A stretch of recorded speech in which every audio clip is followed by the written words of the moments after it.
Here's if this, then that. Tell you a problem they have with the design.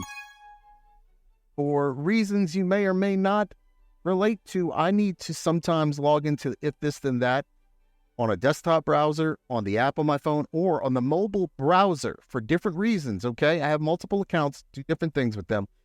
On the mobile browser, this is iOS Safari Mobile, you cannot log out. I need to log out and switch to another account in the mobile browser for my own reasons, and I can't. Look at the bottom, log out.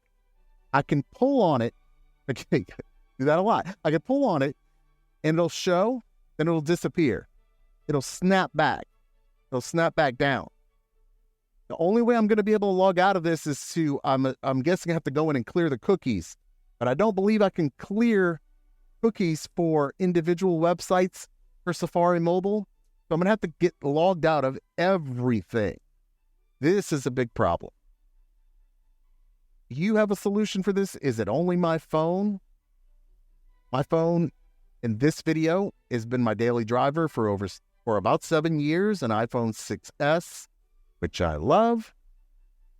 But to not be able to press the log out button, that is a problem.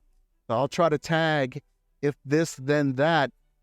And when this goes into shared to social media and stuff, maybe I can get a response. But yeah, that's really bad. I can't be the only person who uses a smaller screen phone. It's not that small. That's what I said. Do you have a similar situation? Do you have any tips or tricks? Do you have any super cool applets that you want to share with us that you use with if this, then that? Let us know. But the biggest thing about this video is you can't, if you're on a mobile browser, at least one similar to mine, you can't log out. That's not a good thing. Thanks for watching. I look forward to any comments. Maybe I've earned your like. That would be great. Thanks for watching. Did I say that already? Bye.